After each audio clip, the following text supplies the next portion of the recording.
그러므로 함께 하늘의 부르심을 받은 거룩한 형제들아, 우리가 믿는 도리의 사도이시며 대제사장이신 예수를 깊이 생각하라. 그는 자기를 세우신 이에게 신실하시기를 모세가 하나님의 온 집에서 한 것과 같이 하셨으니, 그는 모세보다 더욱 영광을 받을 만한 것이 마치 집 지은 자가 그 집보다 더욱 존귀한 같으니라. 집마다 지은 이가 있으니 만물을 지으신 이는 하나님이시라. 또한 모세는 장래에 말할 것을 증언하기 위하여 하나님의 온 집에서 종으로서 신실하였고, 그리스도는 하나님의 집을 맡은 아들로서 그와 같이 하셨으니, 우리가 소망의 확신과 자랑을 끝까지 굳게 잡고 있으면 우리는 그의 집이라. 그러므로 성령이 이르신 바와 같이 오늘 너희가 그의 음성을 듣거든 광야에서 시험하던 날에 거역하던 것 같이 너희 마음을 완고하게 하지 말라. 거기서 너희 열조가 나를 시험하여 증언하고 40년 동안 나의 행사를 보았느니라. 그러므로 내가 이 세대에게 노하여 이르기를 그들이 항상 마음이 미혹되어 내 길을 알지 못하는도다 하였고, 내가 노하여 맹세한 바와 같이 그들은 내 안식에 들어오지 못하리라 하였다 하였느니라. 아멘. 아무것도 보이지 않는 바다를 떠다니는 배가 길을 잃지 않는 것은 정해진 항로를 따르고 있기 때문입니다. 항로를 놓치지 않으면 배는 무사히 목적지에 이를 수 있습니다. 그러나 항로를 잃으면 목적지에 이를 수 없습니다.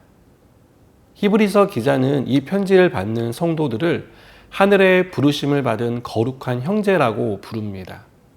이것은 우리 그리스도인들이 이르러야 할 목적지가 어디인지를 말해 줍니다. 우리는 하나님께 부름받은 주 안의 형제이며 한 가족입니다. 그리고 저 천국을 향해 가는 동역자입니다. 주님은 우리가 이 믿음의 길을 걸어갈 수 있도록 길 가운데 동행하시고 우리를 끝까지 인도해 주십니다. 이 사실을 믿는 거룩한 형제는 믿음의 길을 걸으며 계속 주님을 깊이 생각해야 합니다. 예수님이 누구인지를 기억하라는 뜻입니다. 1절은 예수님을 믿는 도리의 사도이시며 대제사장이라고 말합니다. 이것은 예수님이 우리의 믿음의 대상이시고 하나님이 우리를 구원하기 위해 주신 말씀을 선포하는 분이라는 뜻입니다. 또한 예수님이 우리의 죄를 구속하신 분이라는 뜻입니다. 히브리서 기자는 예수님이 모세보다 우월하다는 것을 오늘 말씀을 통해 보여줍니다. 모세가 어떤 사람이었습니까? 이스라엘을 애굽에서 구원한 사람이었습니다. 이스라엘 백성을 약속의 땅으로 인도한 사람이었습니다. 또 모세는 하나님의 영광의 광채를 경험한 사람입니다. 시내산에서 내려온 모세의 얼굴은 광채로 빛나서 다른 사람이 쳐다볼 수 없었습니다.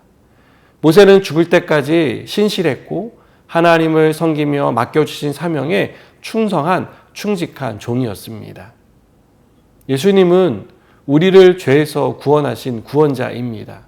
모세가 할 수 없는 일을 예수님은 우리의 삶에 행하셨습니다. 예수님은 모세처럼 충직했지만 종이 아닌 하나님의 아들이십니다. 모세는 하나님의 영광의 빛을 받았지만 주님은 그 빛 자체이십니다. 모세는 주님의 집의 청직이었지만 우리 주님은 그 집의 아들입니다.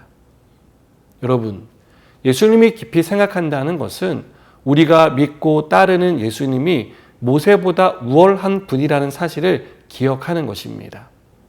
이것을 기억하는 이유는 그 주님이 우리에게 말씀하시는 것을 들으라는 것입니다.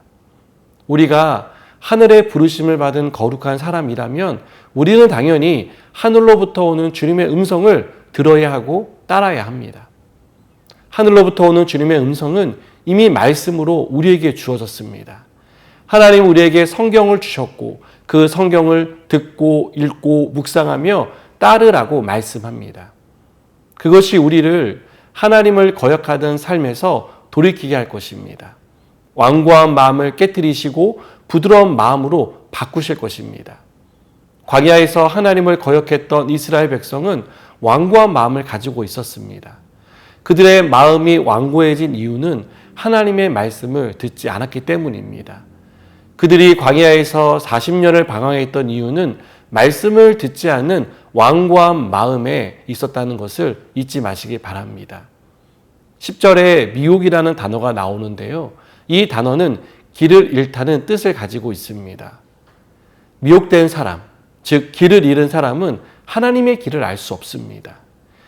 여러분, 미혹된 사람은 목적지를 잃고 방황하게 됩니다. 이 방황을 끝낼 수 있는 유일한 방법은 하나님의 말씀을 듣는 것입니다. 우리의 고집과 생각이라는 완고한 마음을 깨트릴 수 있는 것은 하나님의 말씀이라는 것을 우리가 믿고 우리의 삶을 말씀 앞에 세워나가기를 바랍니다. 우리가 다시 하나님의 말씀 앞으로 돌아올 때 주님이 누구이신지 알게 될 것입니다. 주님이 우리를 위해 예비하신 안식이 어떠한 것인지를 알게 될 것입니다. 사랑하는 여러분, 끝까지 주님의 말씀을 붙들고 의지하며 살아가는 저와 여러분이 되었으면 좋겠습니다. 그래서 주님의 말씀을 따라 사는 사람에게 약속하신 안식에 들어가는 저와 여러분 되길 축복합니다. 기도하시겠습니다. 하나님, 오늘 우리에게 주신 이 말씀을 우리가 믿고 온전히 따라가게 하여 주셔서 주님이 우리 가운데 약속하신 안식을 경험하게 하여 주시옵소서. 예수님의 이름으로 기도드립니다. 아멘.